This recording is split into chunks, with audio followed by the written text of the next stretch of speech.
Finn McCall's is the Regent Garage before it became the Aphrodite Greek restaurant, and then went on to be the chip shop. You'll notice the little butt of a chimney on the Regency tea rooms next to it is visible, and pretty much the same frontage, except it's called the Regent's Garage. Here we go anyway.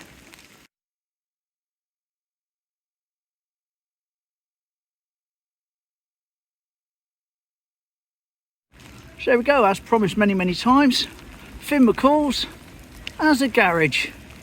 Ta-da! Okay, so remember yesterday talking about the brass, and I said we were going to do a little bit on that. Like I say, it's the brass now. Before it was the brass, back in about 2008, and prior to that it was the brass monkey, which I've shown pictures of before. But before it was the brass monkey, it was the half moon. And if we go back even further, sort of the pre-50s, you actually get the Brass Moon Hotel. So let's take a look from here. About here, this is kind of how I remember it, with the two doors. Here you go.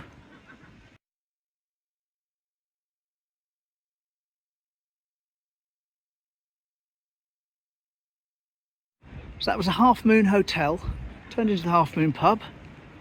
Used to have the off-licence background there around the corner where the entrance is now, the other entrance. There we go. A little bit more history. Lovely. I've filmed the Lendrick again. The Lendrick, the gift that keeps on giving to the channel. Why is it giving us another gift today? Well, we've looked at it recently. We've seen pictures of it when it was at school. We've seen kids at the school, etc, etc, etc. Discussed a bit of the history in the past. Then Colin from Canada pops up and says, I used to go there.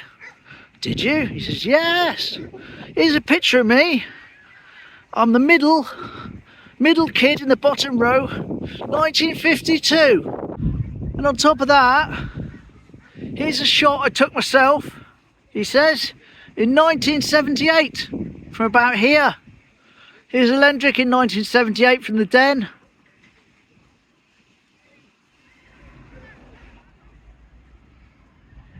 Ideal. Well, thanks, Colin. Nice one, mate. Sorted. Just another random one while we're here. 1979. Folk dancing on the den.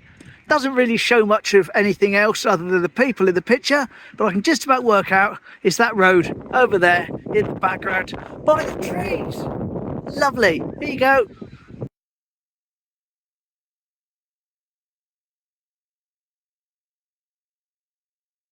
Across the road there, we've got the Roundel Club, that's the grey building.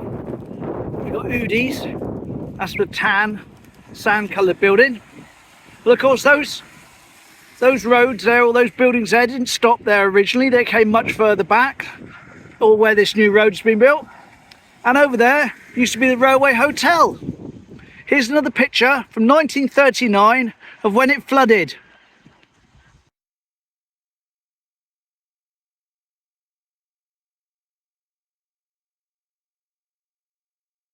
And here we are from the same angle, give or take tuppence,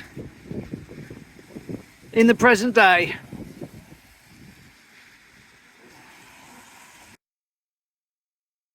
Line it up, it would be this.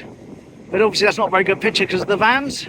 So take that angle there, we'll come back and see it. This is one of the last pictures I'm doing of Jeffrey, the station that he sent me. I'll do a voiceover exactly when it was taken, what it was about, what to look out for in it, when I show you the picture. Here you go. This shows the station all decked out for the Teignmouth Carnival on the 17th of August 1949. It was taken from the loading bank at the front of the station on the downsidings. Plenty of milk churns as the milk traffic had resumed after the war, but sadly ended in the 1950s. Go quick then and now, I walked all the way up for it in the rain. I'll put the details over the picture in post. It's easier. Here you go. That was the Duke/Duchess of Devonshire alongside the pier. And the sign on the hut says concerts at 11, 3 and 8 p.m. Right, that comes from my pile of ones without an exact date, but it's easy enough to estimate it. Easy enough to estimate it. Who remembers Busby? Busby was a BT mascot, very popular in the early 80s. He appeared in lots of adverts for BT, suggesting people make more phone calls. And it wasn't just on the TV. he came down to the den and flapped his wings around with a load of kids. Here you go.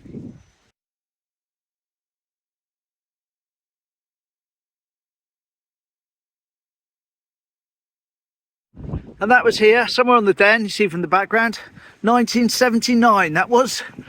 Busby, make more phone calls.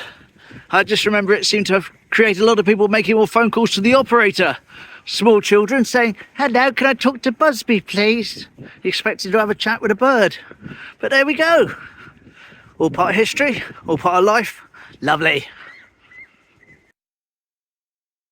There is the old entrance, exit from the goods yard, which is bricked up, as we know. Now, this is the last sort of piece of information that I'll be doing about that was sent by Jeffrey. And I'm going to throw up a compilation of pictures now, taken at various different times when it was open, and talk over the top, give you some information about it. So here you go. Myrtle Hill Bridge Arch was constructed in 1863. When the goods yard ceased operations in 1970, and then after the business park began operating in 1988, it was decided it was no longer of use. So an infill took place in 2002 at a cost of £300,000 and was completed in March 2003. There we go. That's when it was all bricked up. So it wasn't maybe quite as long ago as you might think, but all good otherwise. 1967. Hovercraft stops at the Salty. Those huts visible in the background.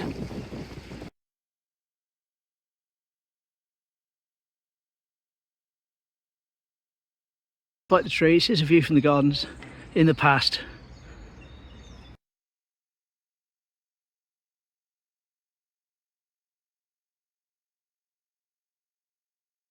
So if we go roughly here somewhere, that's sort of brickwork isn't there anymore, but remember that house we've gone up at the roof? It's that one there. Imagine you're up on top of the cliff, up there, looking down, and it's 1900. Look at the different sorts of ships. Lovely.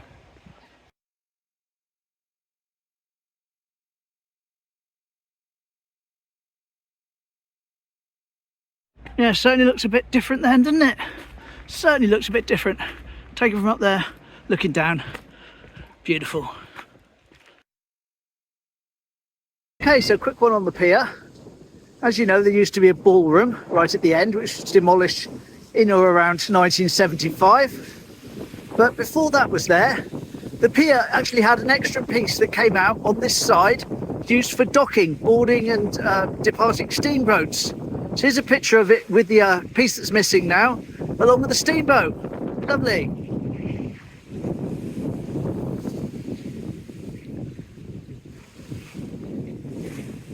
So that was the pier back in steamboat days. Yay! So a little bit of history about the dock area. It started up in 1849 when the first siding was laid for the railway.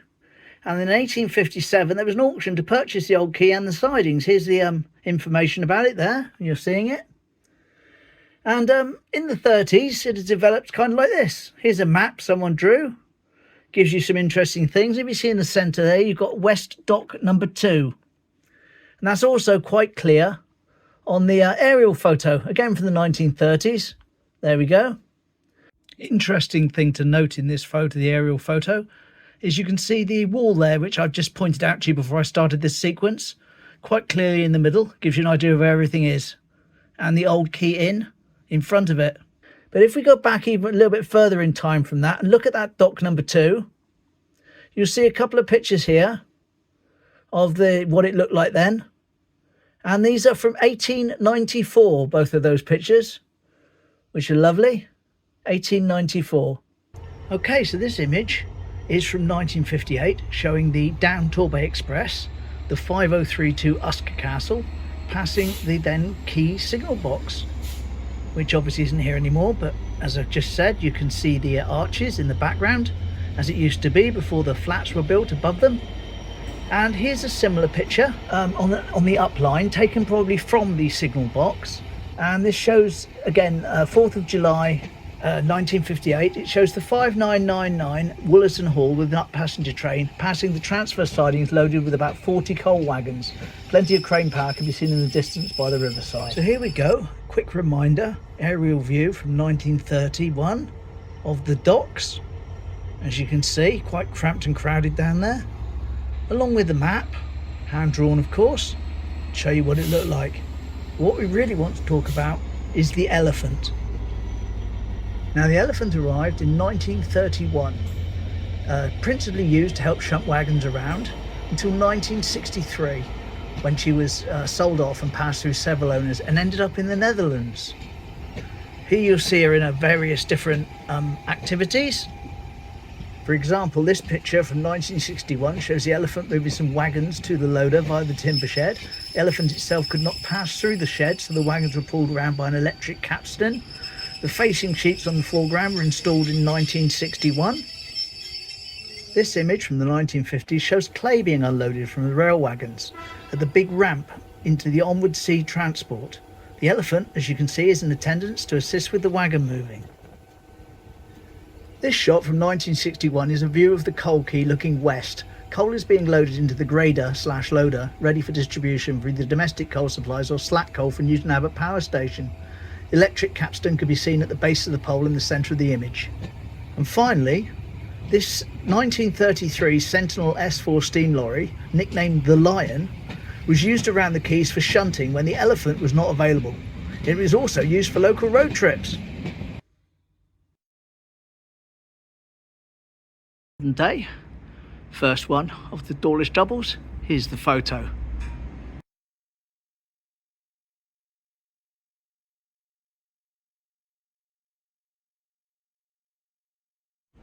And I'm going to flash up the map now. Here it comes. That's number 1. That's where we are. And as we go round, I will be flashing up the map from time to time so you can tell whereabouts we are. Anyway, and I think this is bringing us near enough to our second picture. Let me sort it out. Okay, so here we are now at number 2. Going to flash up the map. There we are, number 2. This is High Street. Here's the then and now.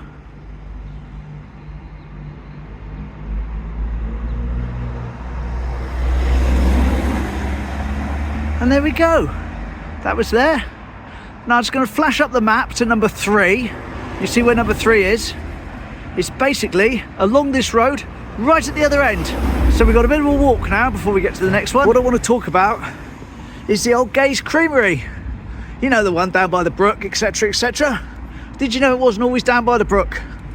Did you know, believe it or not, it used to be right here on that corner. There we go, it was over here. The original Gay's Creamery, there we go. There's a picture of it, smashing. And here's a picture of it being demolished. Crazy. That was the original site of Gay's Creamery. Anyway, back to our long walk along here. And I'm going to line up picture number 3. Picture number 3. Lovely.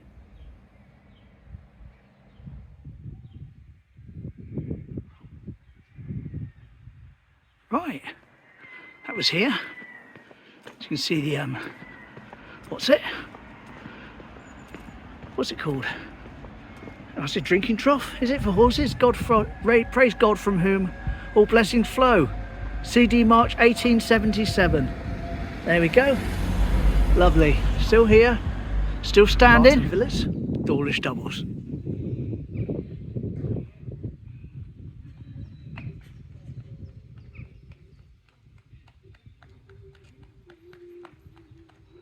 Lovely. Flash up the map, show you where we are. There you go. Brooklands now, but Lawn Terrace back in the day. There you go.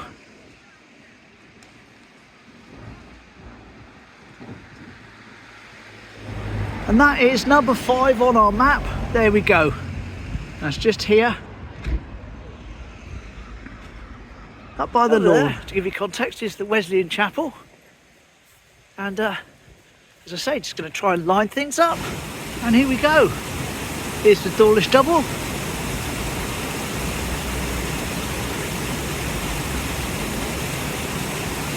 And not a great deal really has changed, has it?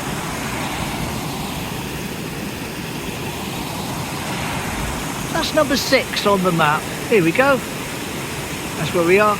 Number 6 on the map.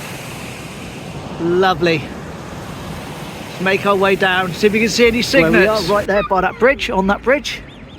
And let's line up the final Dawlish double. Here we go, right here. Final Dawlish double. Enjoy.